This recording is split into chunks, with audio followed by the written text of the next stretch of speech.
All right, hopefully everybody online can see. Since I think we're sharing screen, I do want to make sure though, because I do have sound.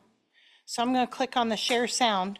Yes, I have a video and I don't want anybody online to miss the video at the end because you all are going to get to enjoy it here locally. So hi, I'm Carol Lucio. I'm the state coordinator for SAD, Students Against Destructive Decisions. For those that are new today, we were Students Against Driving Drunk. We were founded out of tragedy, out of the death of young people to drunk driving crashes. That was in Massachusetts in 1981. We've always been youth-led peer prevention, and it was our youth that led us to our name change in 1997. So we are a much broader umbrella of Students Against Destructive Decisions, but our focus tends to be on the #1 cause of unintentional preventable death for teens. Anybody know what that is? It's traffic crashes. #1 cause of unintentional preventable death is teens, is traffic crashes. So just real quick about our organization, mobility safety, traffic crashes, that's our #1 area of focus. But we do have a lot of our chapters that focus on substance abuse and prevention, personal health and safety, and some other initiatives. I will say that substance abuse prevention does play into mobility safety, as does personal health and mental health. All those things go into safe transportation and safe mobility. And you're going to see those numbers here in a minute. So I'm a fan of the numbers, and you saw the dashboard from Bill previously. This is another version of it. I pulled the year-end numbers so you can see, and I wanted to look at both fatality and serious injury. A lot of times we just look at those who are killed on our roadways, but I really believe that we also need to be talking about those who are seriously injured, those who can no longer work, who also then become what they feel is a burden on the system or a burden on their families. So there's a lot that needs to be done to help them know what should be done to make sure that they and everyone around them are safe. So I did pull out the fatal numbers only, which should match the numbers that Bill shared with us earlier. But I want you to take a look at this little, I think this is, yeah, here we go. This number right here. In 2023, this is for all drivers, all people, all ages. About 15% were alcohol-related crashes.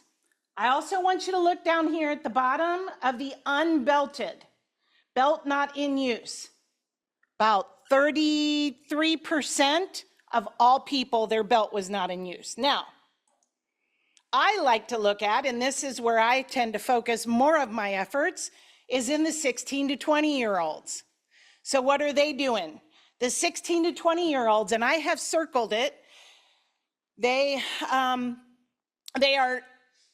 drinking and driving more than as a whole. You can see that number there that's circled. It's 18.62%. of the fatal and serious injury crashes for 16 to 20-year-olds involved alcohol. I know a good number of people in here are working on that substance abuse stuff. This is some of what's happening with our youth, is they're getting in crashes and are either fatally or seriously injuring themselves. Also, the number for unbelted youth is much higher than the whole population. You see here that number is 41.5% of those that were in fatal and serious injury crashes were not wearing their seatbelts. One more thing I want to look at. So why am I sharing these numbers with you as a whole? Well, you may have seen my title, The 100 Deadliest Days. What we know nationally is that about 31% of crashes for youth drivers and passengers happen between Memorial Day and Labor Day.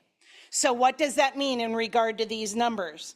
That means looking at the fatalities, that would be over 4 years, 2020 to 2023, we had 74 16 to 20-year-olds die on our roadways.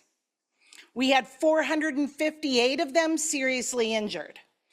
I was at West Carter High School this year for their pre-prom activities. These two numbers added up is their entire school. I want to put that in perspective. That would be like wiping out their entire school over a four-year time span. Whole school gone. This is serious. I don't think young people realize how serious this is. They are losing their peers rapidly, and it's only getting worse currently. Our numbers last year for youth drivers and fatalities, if you look here, 67 fatalities on our roadways last year alone in Kentucky. This is an epidemic. People don't realize that this is an epidemic, I think. They don't think of it this way, but it is preventable most of the time. That's why we never call them accidents. You will not hear me use the A word. I challenge people to drop the A word. We call them crashes, wrecks, collisions, incidences, if you like, but please don't ever use the A word around me. I will challenge you on it. I might just ding you, ding, to remind you not to use the A word, but please do not use the A word around me. So the 100 deadliest days, what are some things that you could do? I'm not gonna play this for the sake of time, but thankfully I have a wonderful partner with Drew Amon in Lexington. He used to be in Cincinnati. He did a story for us in WLEX a week and a half ago on our statewide call to action for the 100 deadliest days of summer. He did a fantastic job with that story. If you really want to see me in a video, I'm happy to send you the link, but you don't need to. So what is the #1 distraction for teen drivers? Everybody thinks it's the phone. Phone is a very close #2. What's #1? What's that? Friends in the car, other people in the car. What do we have more of during the summer? Friends in the car, right? So I'm gonna share a couple of videos with you. One of my goals here is to have you have resources to go beyond today and share in your communities. I'm statewide, you all have your communities. I really wanna see this spread far and wide. So here we go with video. All right, guys, so guess what? The dance is this Saturday. Are you going? Yes, let's all go together. Oh, that sounds awesome. Okay, so you know the theme tonight is all school spirit. Everything spirit. So red and black and everything. So, oh yeah, face paint. Rachel, you have I know Rachel, you have I know she has Rachel.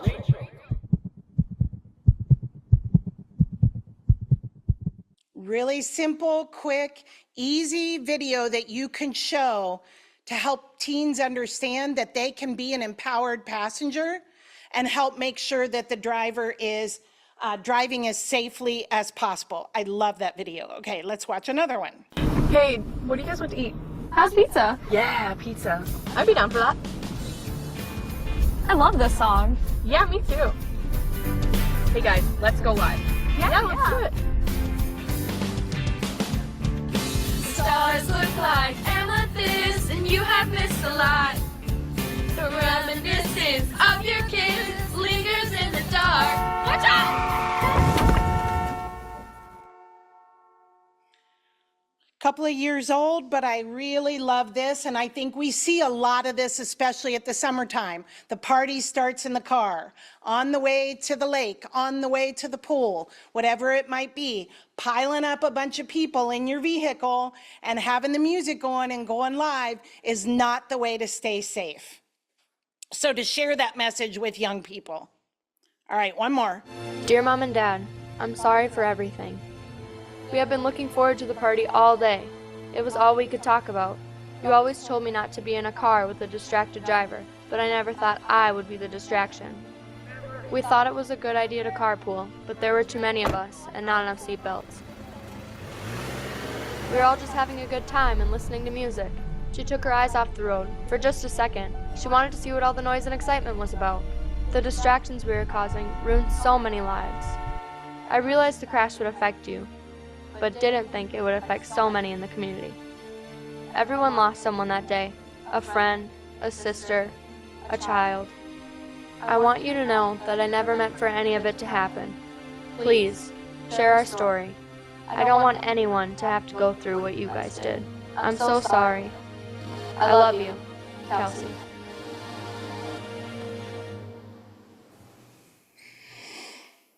So I play these a lot when I go into schools like West Carter for pre-prom, and I get emails from the students that say, your presentation was impactful.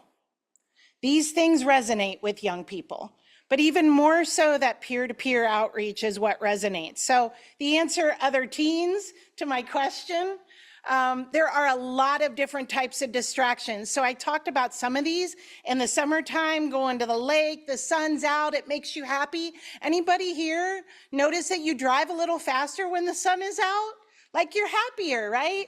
You're on that gas pedal a little more. You should be slowing down when it's raining, by the way, to make sure that you're safer. But just the energy that the sun brings you can make young people drive a lot faster. Music will pick things up. And then compound all those people in the car with the music, and maybe they're doing something else or they're using their navigation system. We start adding more and more distractions in, and it becomes a very dangerous, possibly deadly situation. So what can we do? We have a few resources. Oh, I do want to mention, I did a survey. I led a teen panel discussion in Columbus, Ohio, a couple of weeks ago, them talking about what are the ways that they can be a part of mobility safety education. And interestingly enough, the 5 panelists gave me 5 different responses for what's the best way to reach your peers about traffic safety topics, which I love. I love that there's no prescriptive one size fits all. So I would say to you, if you have any peers in your community, any young people in your community that are interested in reaching their peers, engage them. Have them share a seatbelt selfie. No keys in the ignition, put their seatbelt on, take their selfie, post it, then put the keys in the ignition. Please be very specific with them so they're not doing it while they're driving. You have to be specific with young people. But peer-to-peer, social media, if you have social media channels, please share. I'm happy to send all the links to these videos to you. Grassroots, some of them like facts, and a lot of them like games and activities. If you would have been at the Kentucky Safety Summit, my session on distractions, we did 4 different games, I think. It was a lot of fun. I did get an email from somebody telling me it was their favorite workshop. Not that I want to pat myself on the back, but I like to have fun. I don't like standing behind a podium. I want to be engaged. All right, so what are some things that we have available for you? So we do have an infographic you can share on the 100 Deadliest Days of Summer. I'm happy to send that to you. We can even make it so that you could put your logo, your organization's logo on the bottom of it and be part of that. We're also working on an 8.5 by 11 version of this that is probably even done as we speak, so that you could put it into the slots if you have bathroom information spots, or on a library corkboard, or anywhere that you can think of that you think teens might see it. We'd love to have this information out just to bring it to their awareness. Our Rock the Belt program with seatbelts, like the seatbelt selfie or doing our quick click challenge, lots of fun. I would encourage, if you heard me speak at the last meeting, we did something for prom with these stickers. If they can't buy, don't supply. I would reach out to local liquor stores and see about putting some messaging there. Summertime's a big time for kids and parties, so we want to limit or eliminate those. And then the GDL postcards, I have a full box out there. I say this every time. I have thousands in my basement. They do no good there. Please take some. I also have rubber bands. You can package up and take a nice pile with you. please distribute these to any insurance agents, any driving schools. Make sure that the GDL laws are in front of young people and they understand what those laws are and how many people are allowed in a vehicle with them, especially their first year of driving. The Kentucky Office of Highway Safety has an incredible site. Their Buckle Up, Phone Down resources. There's lots of great information on there. If you want to go directly there, I do have the QR code right here, or you can search for it and find their Buckle Up, Phone Down resources. There's lots of stuff on their page, lots of super great stuff. These are just some of the highlights. These testimonial videos, as Bill was talking about, why don't people buckle up? I will tell you the testimonials from this young woman who was killed from her family are powerful. To hear them talk about losing somebody who promoted seatbelts all the time, and this one time she didn't buckle up and she ended up being killed. It tugs at your heart. Different video advertisements, they've got a bunch of them, and I'm noticing that that's duplicated and I don't have the third thing on there. They've got some great radio as well. So the Buckle Up, Phone Down from the state is phenomenal. You can also find the videos on their YouTube channel. The Buckle Up, Phone Down has all the videos out there. There's a baseball player, there's a jockey, there's all kinds of different people, but this is one I want to leave you all with right now as I wrap up, is the Buckle Up, Phone Down dance video. So you can see that here, I think at the top, Buckle Up, Phone Down dance. I would love to see everybody using this. I know that it was posted a year ago, but I'm still in love with it. So here we go. Buckle up, phone down. Buckle up, put your phone down, yeah, yeah. Buckle up, phone down. Buckle up, put your phone down, yeah, yeah. Buckle up, phone down. Buckle up, put your phone down, yeah, yeah. Buckle up, phone down. Buckle up, put your phone down. Ooh.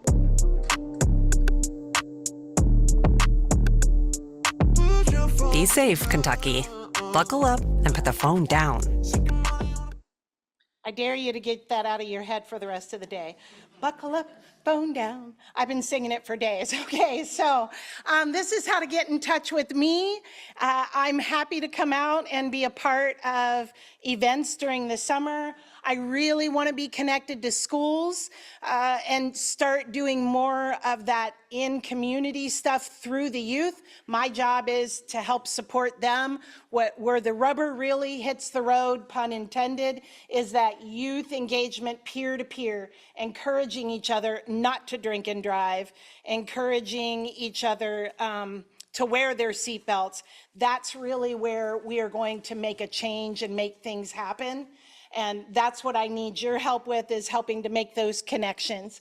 I will say too, you go to my QR code, my contact information, you'll see I'm still looking for a part-time teammate for Kentucky. I would prefer somebody in kind of the southwest part of the state, maybe Bowling Greenish area, because I need somebody that can help me reach as many young people as we can. So, questions from anybody? Yes, ma'am.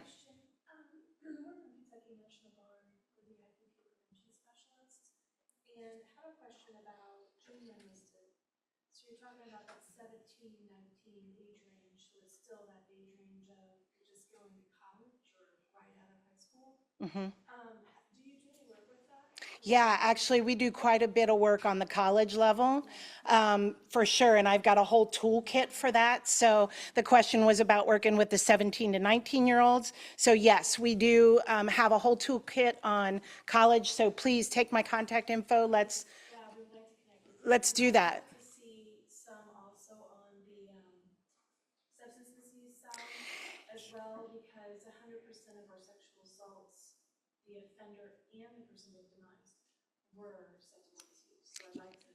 Yes, so we also have a wonderful partnership with AAA Northeast, who developed a curriculum called Shifting Gears, the Blunt Truth About Marijuana and Driving.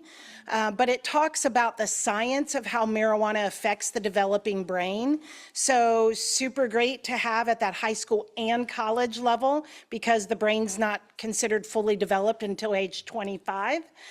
So definitely we have some resources on the substance stuff as well. Yes, somebody else. Yes, ma'am. The fatality stuff is terrible. Correct. Fatality stuff is terrible. Do you ever have discussions over even people that become disabled because of an accident and the impact on kids' lives because of driving traffic? So yeah, looking at disabilities. So that's why I pulled up the numbers, not just for fatal, but serious injury. So serious injury are going to be those folks that are either partially or fully disabled. And that's why we talk to students about that, because I've even said to young people, worse than being killed might be being fully paralyzed. And now you're living the rest of your life with regret and the inability to function. And they look at me kind of crazy, like worse than dying. I'm like, give it some thought about what that might be to live the rest of your life like that. So yeah, but having those conversations with them is important, but definitely that peer-to-peer is even more important, youth to youth. Any other questions? All right, thank you all for your time.